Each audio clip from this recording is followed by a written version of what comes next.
مومنین، یہ سورہ حج کی پہلی آیت پڑھی ہے، اور اس سے پہلے کہ تفسیر شروع کروں کچھ سورہ حج کے بارے میں آپ کو عرض کر دوں کہ سرکار فرماتے ہیں کہ جو کوئی بھی سورہ حج کو پڑھے گا تو اس کا ثواب اتنا ہے کہ جیسے کہ اس نے جب سے دنیا شروع ہوئی تو قیامت تک جتنے لوگوں نے حج اور عمرے کی ہیں سب کا ثواب اس کو ملتا ہے۔ اتنا عظیم سورہ ہے، یہ اتنا عظیم سورہ ہے۔ اور یہ حج، سورہ حج نازل ہوا مدینہ میں جنگ بدر کے پہلے۔ تو جو پہلی آیت پڑھنے کا شرف حاصل کرا ہے، اس کا ترجمہ اس طریق سے، یہ لوگوں اپنے رب کا تقوی اختیار کرو، یہ ہے کہ قیامت کا زلزلہ بڑا ہولناک ہے۔ جب یہ آیت نازل ہوئی تھی تو سرکار سفر میں تھے، تو سرکار نے جو اصحاب ان کے ساتھ ان سے فرمایا کہ یہ آیت نازل ہوئی ہے، پھر کہا کہ تم کو کچھ معلوم بھی ہے کہ وہ دن کیسا ہوگا؟ تو اصحاب نے کہا کہ اللہ کا نبی جانتا ہے کہ کیا ہوا۔ تو کہا گیا کہ اس دن اللہ سبحانہ تعالیٰ آدم علیہ السلام سے کہے گا کہ جہنم کا ایندھن پیش کرو۔ تو آدم کہیں گے کہ اللہ جہنم کا ایندھن کیا ہے؟ تو کہا کہ ہر 1000 میں سے 999 جہنم میں جائیں گے اور ایک جنت میں جائے گا۔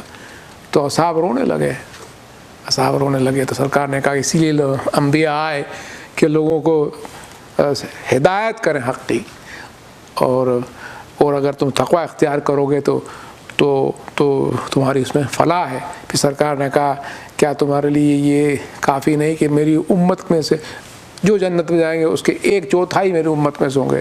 تو اصحاب خوش ہو کے اللہ اکبر کہنے لگے۔ پھر سرکار نے فرمایا کہ یہ کیا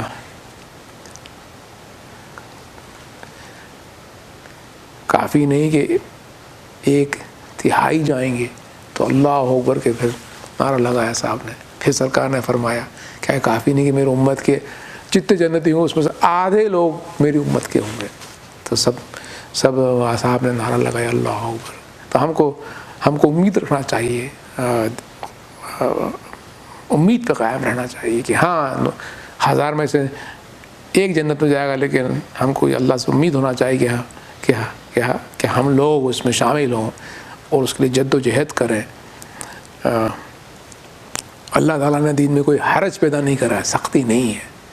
یہ ہے کہ بس شیطان نے جو کہا اور ہم نے سن لیا تو پھر مسئلہ ہے۔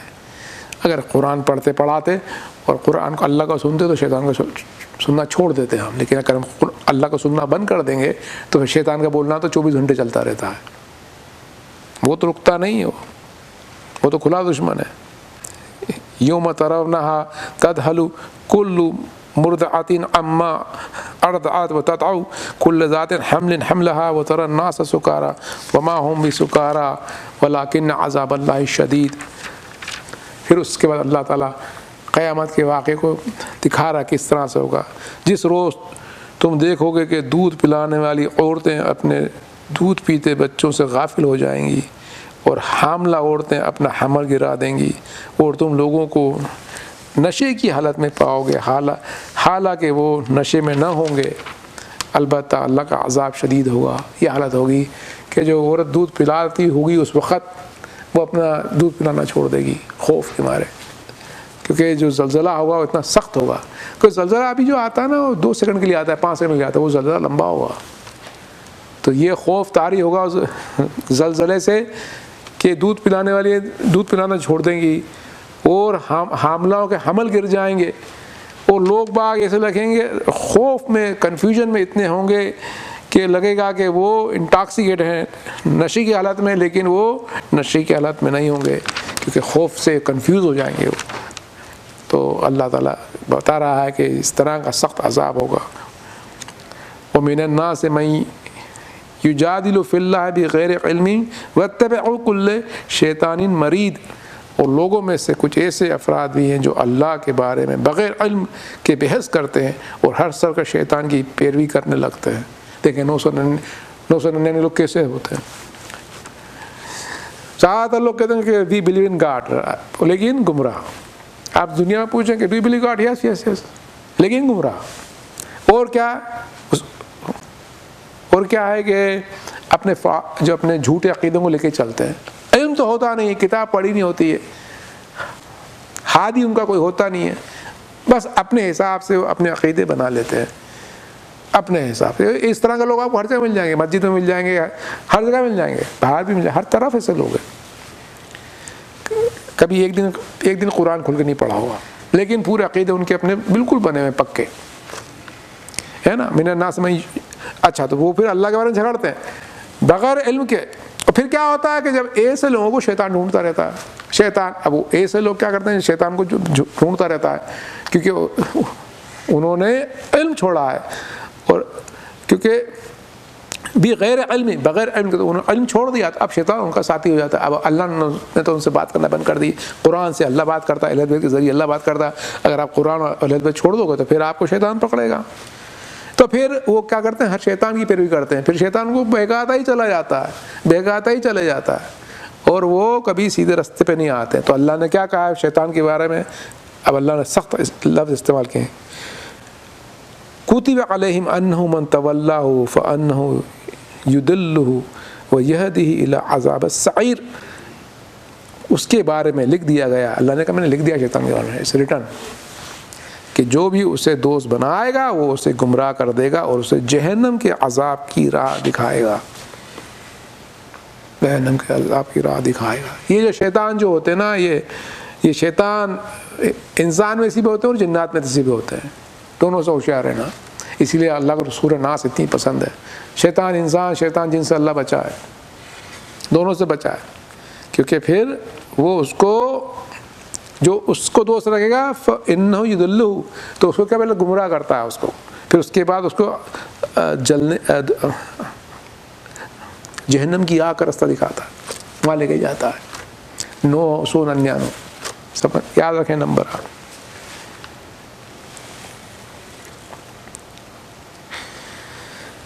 یا ایھا الناس ان کنتم فی ریب من البعث فإنا خلقناکم من تراب ثم من نطفة ثم من علقة ثم من مضغة مخلقة وغیر مخلقة لنبین لکم ونقر فی الارحام ما نشاء الى اجل مسمى ثم نخرجکم طفلا ثم لتبلغوا اشدکم ومنکم من یتوفی ومنکم من یرد الی ارض العمر لکی لا یعلم من بعد علم شیئا وتری الارض حامدۃ فاذا انزلنا علیہ ماء اہتزت وربت وانبت من کل زوج بہیج.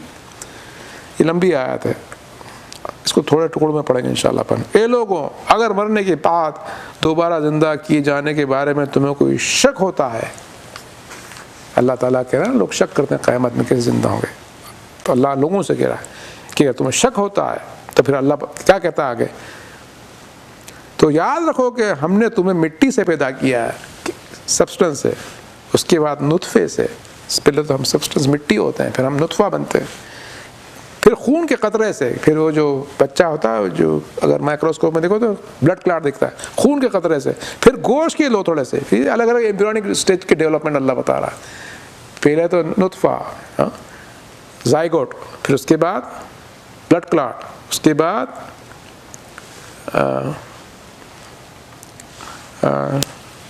گوشت کا لوتھڑا جو تخلیق شدہ بھی ہوتا ہے اور بغیر تخلیق کے بھی. اب اس کا کیا مطلب, میں رک جاتا ہوں, تخلیق شدہ بھی ہوتا ہے اور بغیر تخلیق کے. ایک تو ایمبریو ہوتا ہے جو ڈیولپ ہونا شروع ہو جاتا ہے, اور ایک ہوتا ہے وہ ڈیولپ نہیں ہوتا ہے. تو جو ڈیولپ ہونا شروع ہوتا ہے وہ بچہ بن کر باہر آتا ہے, جو ڈیولپ نہیں ہوتا وہ مسکریج ہو جاتا ہے, وہ ختم ہو جاتا ہے. تو معصومین کا قول یہ ہے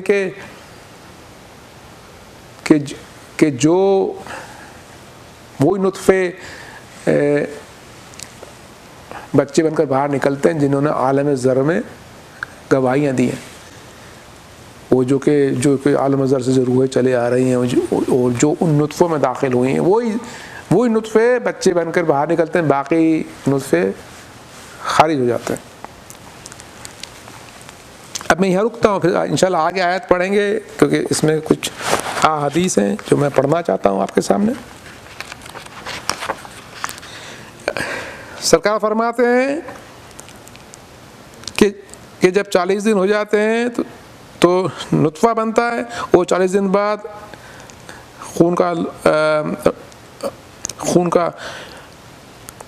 کا قطرہ بنتا ہے علق، اور 40 دن ہو جاتے ہیں تو مقدہ بنتا ہے، گوشت کا لوتھڑا. پھر اس کے بعد فرشتے آتے ہیں اور اس میں روح پھونکتے ہیں. پھر اس کے لیے 4 چیز لکھ دی جاتی ہے، اس کا رزق، اس کی موت، اس کے عمل، اور اس کے لیے کہ وہ نیکوکار ہوگا کہ بدکار ہوگا. یہ 4 چیزیں لکھ دی جاتی ہے اس کے لیے جب اس میں روح پھونکی جاتی ہے. تو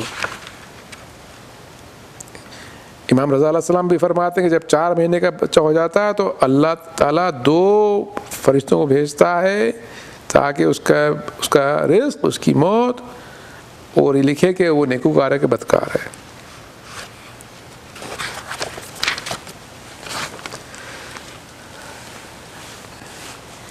پھر میں ترجمہ آگے چلتا ہے انشاءاللہ.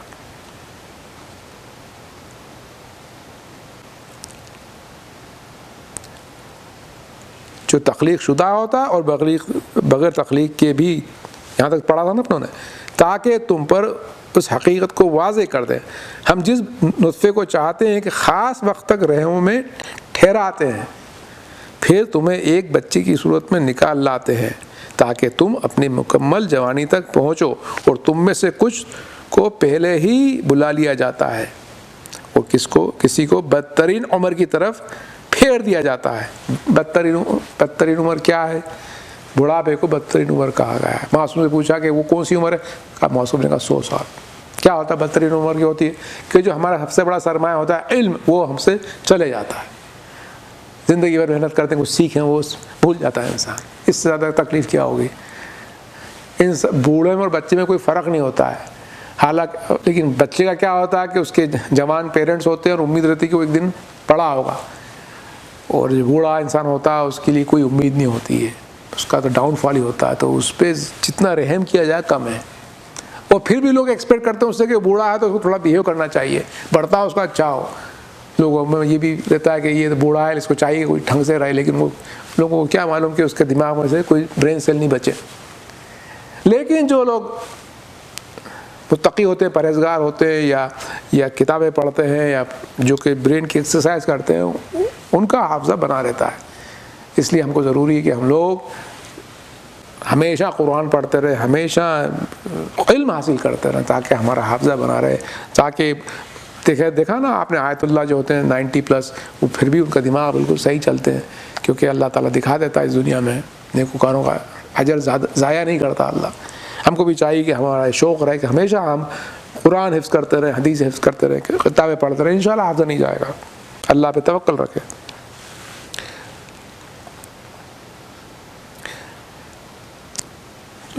پھر میں آگے ترجمہ جاری رکھتا ہوں.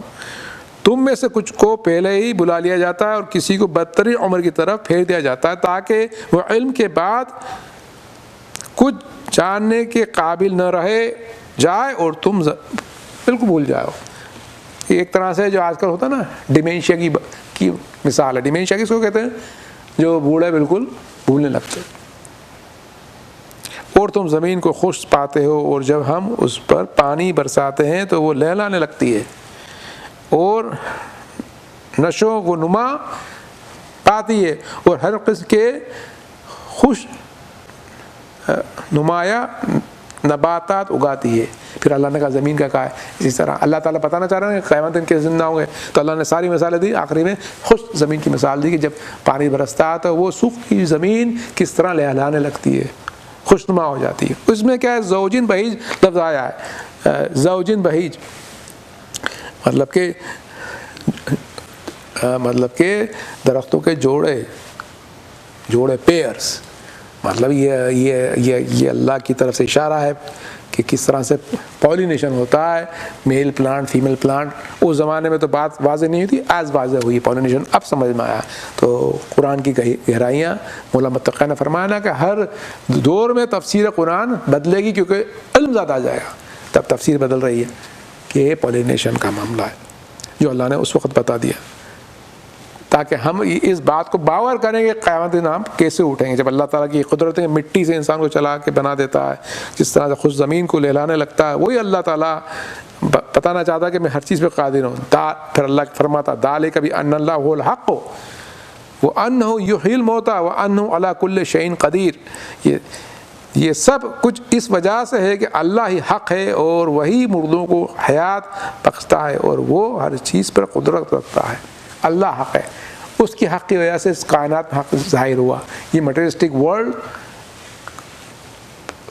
کو کس نے بنایا؟ حق نے بنایا, پٹروت نے. جس طرح سے حق نے ہم کو پیدا کرا, اس حق نے اللہ نے ہم کو بڑا کرا, بچے سے باہر نکالا اور رزق پیدا کرا زمین سے. وہ حق خدا ہے, اس کا سسٹم چل رہا ہے پوری کائنات میں. یہ جو سسٹم ہے ہمارا سسٹم ہے, پلانٹ سسٹم ہے, یہ سسٹم پورے یونیورس کے سسٹم سے کنیکٹڈ ہے اور یہ سب سروائیو کر رہا ہے ٹروتھ آف اللہ کے. اللہ جو حق ہے اس کی وجہ سے کر رہا ہے. جو اس طرح سے جو مٹی سے بنا کے چلتا پھرتا انسان بنا سکتا ہے, جو کہ مردہ زمین سے لہلاتے ہوئے رزق نکالتا ہے, مطلب پودے نکالتا ہے اور زمین شاداب ہو جاتی ہے, پھر اس پہ سے رزق نکلتا ہے. وہی اللہ ہر چیز پہ قادر ہے. وہی اللہ کہہ رہا ہے قادر ہوں ہر چیز پہ. قادر مطلب جس نے کہ جو کچھ نہیں تھا تو کائنات بنا دی, وہ ہر چیز پہ قادر ہے. وہ اشارہ یہ کر رہا ہے کہ تم قادر اس پہ ہوں کہ تم کو دوبارہ میں زندہ کر کے تم کو میں قیامت کے دن کھڑا کر دوں گا, تاکہ تم اپنی آگے کی حیات دیکھ لو. جنت و جہنم کا سفر یہاں سے بیٹھ کے دیکھ لو کہ دیکھو میں ایسا کرتا ہوں تو وہ بھی ہونے والا ہے. میں نے تمہیں یہاں کھیل کود کے لیے نہیں بنایا, میں نے ایک خاص مقصد کے لیے بنایا, تاکہ میں تمہیں آزماؤں کہ تمہیں عمل میں تمہیں کون بہتر ہے. سورہ ملک پہ تاکہ میں آزماؤں تمہیں عمل میں کون بہتر ہے. اس کھیل کود کے لیے تم کو نہیں بنایا ہے. پھر آگے اللہ فرماتا ہے ان الساعۃ آتیۃ لا ریب فیہا وان اللہ یبعث من فی القبور. اور قیامت آ کر رہے گی, اس کے آنے میں کسی شک کی گنجائش نہیں ہے, اور یہ کہ اللہ باشندگان قبر کو دوبارہ اٹھائے گا. اللہ تعالیٰ کہتا ہے کہ یہ قیامت آ کر رہے گی, اس میں کوئی شک نہیں ہے, اس میں شک نہ کر لینا. جو قبروں میں ہیں اللہ ان کو دوبارہ اٹھائے گا, دوبارہ اٹھائے گا. شک نہیں ہونا چاہیے ہم کو. اس لیے قرآن لگاتار پڑھتے رہیں کہ اللہ حق دکھنے لگے. جب آپ قرآن پڑھیں گے تو حق دیکھے گا کہ یہ دیکھیں آپ, یہ اس طرح سے پالینیشن ہوتا ہے, یہ اس طرح سے زائگوٹ بنتا ہے, یہ اس طرح سے ابارشن ہو جاتے ہیں, مطلب مس کیریج ہو جاتے ہیں, اس طرح سے بچہ پورا بن کے نکلتا ہے, کوئی جوانی میں مر جاتا ہے, کوئی بڑھاپے میں خراب ہونے تک پہنچ جاتا ہے. یہ حق تو ہے نا. اب اس کے بعد کا شک بچا ہے؟ ہم روز یہ تماشے ہوتے دیکھتے نا زندگی میں, اس کے بعد کا شک بچا ہے. شیطان جو ہے نا کھلا دشمن, وہ وسوسے پیدا کرتا ہے, الٹے سیدھے سوال پیدا کرتا ہے. اللہ تعالیٰ نے الٹے سیدھے سوالوں سے منع کرا ہے. جو علم دیا اس کو سیکھ لیں وہ بڑی بات ہے. یہ قرآن جو دیا اس کو پڑھنے اور سمجھنے کی بڑی بات ہے. جو لوگ جن لوگوں کے دل میں فتنہ ہوتا ہے الٹے سیدھے سوال پوچھتے ہیں. ارے بھائی تم نے کچھ پڑھا تو نہیں, وہ الٹے سیدھے سوال پڑھنے بیٹھتے. تمہاری ذمہ داری تھی تم خود بھی قرآن پڑھو, محکم آیتیں پڑھو, اللہ پہ ایمان لے کے آؤ. وَمِنَ النَّاسِ مَن يُجَادِلُ فِي اللَّهِ بِغَيْرِ عِلْمٍ وَلَا هُدًى وَلَا كِتَابٍ مُنِيرٍ. اور انسانوں میں وہ بھی ہیں جو بغیر علم, ہدایت اور روشن کتاب کے اللہ کے بارے میں جھگڑا کرتے ہیں. ثَانِيَ فِيهِ لِيُضِلُّهُ عَن سَبِيلِ اللَّهِ لَهُ فِي الدُّنْيَا خِزْيٌ وَنُذِيقُهُ يَوْمَ الْقِيَامَةِ عَذَابَ الْحَرِيقِ. تکبر کی وجہ سے حق سے پہلو تہی کرتے ہیں تاکہ وہ خدا کے راستے سے بھٹکا دیں. اس کے لیے دنیا میں رسوائی ہے اور قیامت کے دن ہم اسے جلانے والے عذاب کا مزہ چکھائیں گے. ذالک بما قدمت یداک وان اللہ لیس بظلام للعبید. یہ تمہارے ہاتھوں نے خود وہاں تک بھیجا ہے اور اللہ اپنے بندوں پر ظلم نہیں اٹھاتا. یہ 3 آیتیں ایک ساتھ پڑھی میں نے. تو یہ جو آیت ہے میزان کے حساب سے یہ لیڈرز کے لیے آیت ہے. جو گمراہ لیڈر جو ہوتے ہیں ان کے بارے میں آیت ہے. گمراہ لیڈر کیا ہوتا ہے؟ وہ من الناس ہے, اور لوگوں میں سے جو جھگڑتا اللہ کے بارے میں بغیر علم کے. اس کے پاس علم نہیں ہوتا, نہ اس کے پاس ہدایت ہوتی ہے اور نہ کتاب ہوتی اس کے پاس. اور وہ جب یہ چیزیں ان کے پاس, جب وہ جھگڑتا بغیر علم کے, بغیر ہدایت کے, بغیر کتاب کے, تاکہ تکبر کرے, خود حق سے پہلو تہی کرے, اور خدا کے راستے سے بھٹکا ہے، خود تو جاہل ہے، دوسروں کو بھی لے کے جاتا ہے، اس لیے کہ دنیا میں اس کے لیے رسوائی ہے، اور قیامت کے دن ہم اسے عذاب، جلانے والے عذاب کی سزا پہنچائیں گے۔ اور یہ کیا اللہ نے کہا کہ جب میں دوزخ میں ڈالوں گا تو کوئی ظلم نہیں ہوگا ان پہ، یہ تمہارے ہاتھوں نے خود وہاں تک بھیجا ہے، اور اللہ اپنے بندوں پہ ظلم نہیں اٹھاتا ہے، تم نے خود اپنے ہاتھوں سے حرکت کری ہے۔ کیا حرکت کری ہے؟ علم حاصل نہیں کرا، ہدایت حاصل نہیں کری، کتاب حاصل نہیں کری۔ اب تینوں چیزیں نہیں تو اب کیا، پورے جاہل شیطان کی گرفت کا انسان ہو جاتا ہے، وہ خود شیطان ہو جاتا ہے، اور لوگوں کو بھی اپنے ساتھ لے کے چلتا ہے، لوگوں کو لے کے جاتا ہے۔ زیادہ تر جو گروہ ہیں گمراہوں کے، اس دنیا میں زیادہ تر گروہ جو گمراہوں کے گروہ ہیں، حق گروہ اہل البیت کا ہے جو قرآن کے ساتھ ہے، باقی جس نے اہل البیت کی رسی چھوڑی، قرآن کی رسی چھوڑی، وہ گمراہوں کا گروہ ہے۔ تو اس میں اس کی تھوڑی گہرائی میں بیان کر دوں کہ وہ من الناس من یجادل فی اللہ بغیر علم۔ علم کیا ہے اس میں؟ کہ منطق ہونا چاہیے، لاجک ہونا چاہیے انسان میں، بغیر منطق و لاجک کے آپ کسی کنکلوژن پہ نہیں پہنچ سکتے۔ بہت سے لوگ بغیر لاجک کی بات کرتے ہیں، جذبات پہ بات کر لیتے ہیں، بغیر سوچ کی بات کرتے ہیں، ان کو سمجھاؤ تو سمجھ میں نہیں آتا کہ ان کی لاجک صحیح نہیں ہے، بغیر علم اور بغیر ہدایت کی کرتے ہیں۔ ہدایت کہاں سے آتی ہے؟ ہدایت اللہ کے پاس سے آتی ہے، اور ہدایت آتی ہے اللہ کے ولیوں کی طرف سے۔ اگر آپ کے پاس اللہ کے ولی نہیں ہیں، ہادی نہیں ہے، اگر آپ نے ہادی نہیں پہچانا، جو اللہ نے جو بھیجے ہادی، پیغمبران جو بھیجے، اس کے بعد اہل البیت کو ہادی بنا کے بھیجا، اگر وہ ہادی نہیں ہے تو گمراہ ہو جاؤ گے۔ اس کے بعد کیا؟ اس کے بعد اللہ کی ہدایت آتی ہے ہادی کے ذریعے سے، پھر اس کے بعد اور روشن کتاب۔ جب انسان کے پاس منطق آتی ہے، ہدایت آتی ہے اللہ کی طرف سے، تو اللہ تعالیٰ ضرور اہل بیت کے صدقے میں آپ کے دل پہ قرآن کو روشن کر دے گا۔ یہ قرآن ایسا ہے کہ اگر بغیر اہل بیت کے پڑھیں گے آپ تو آپ کو گمراہ کر دے گا، کیونکہ آپ کو، اسی لیے سرکار نے کہا تھا کہ میں دو چیزیں چھوڑ کے جا رہا ہوں، کتاب اور اہل بیت، یہ دونوں جدا نہیں ہو سکتی۔ اگر آج مسلمانوں کو یہی قرآن پڑھ کے لوگ ٹیررسٹ بن گئے ہیں، لوگوں کو قتل کرتے ہیں نا، وہ لوگ گمراہ ترین لوگ ہیں جو کہ اس قرآن کو پڑھ کر معصوم لوگوں کی جانیں لیتے ہیں اس طرح سے، کیونکہ اس کا مطلب یہ ہے کہ ہادی ہونا ضروری ہے، ورنہ آپ اسی قرآن سے آپ جہنم میں چلے جائیں گے اگر آپ کو اس کی تفسیر سمجھ میں نہیں آئے گی۔ کہنا کیا چاہتا اللہ؟ تو یہ ضروری ہے کہ قرآن کو ہادی کے ذریعے سمجھیں گے تو دل میں کتاب روشن ہو جائے گی۔ جیسے امام خمینی کے دل پہ کتاب روشن ہوئی تھی، امام خمینی کے دل میں کتاب روشن ہوئی تھی نا، تو انہوں نے آج اتنا بڑا انقلاب لے کے آیا دنیا میں۔ تو یہ دل میں روشن کرنا کتاب حق کے ذریعے، ہدایت کے ذریعے۔ تو ذکر اہل بیت کا کرنا اس وقت ضروری ہے کہ جو کربلا جو ہوئی تھی، کربلا کیوں ہوئی تھی؟ کربلا اسی لیے ہوئی تھی کہ ایک گروہ جاہل گروہ تھا جس نے کیا کرا تھا کہ نہ تو دانش تھی ان کے پاس، نہ ان کے پاس ہدایت تھی، نہ ان کے پاس کتاب تھی، اور یزید نے اس بات کی گواہی دربار یزید میں خود دی جب کہ اہل البیت وہاں آئے تھے، اور اہل البیت کے سامنے اس نے تکبر دکھایا، اور تکبر دکھا کے کہتا ہے کمبخت کہ یہ سب بنی ہاشم کا ڈرامہ تھا، نہ تو کوئی وحی آئی تھی نہ فرشتہ آیا تھا، صرف مسلمان کے بھیس میں بیٹھا تھا تاکہ لوگوں کو حکومت کرے۔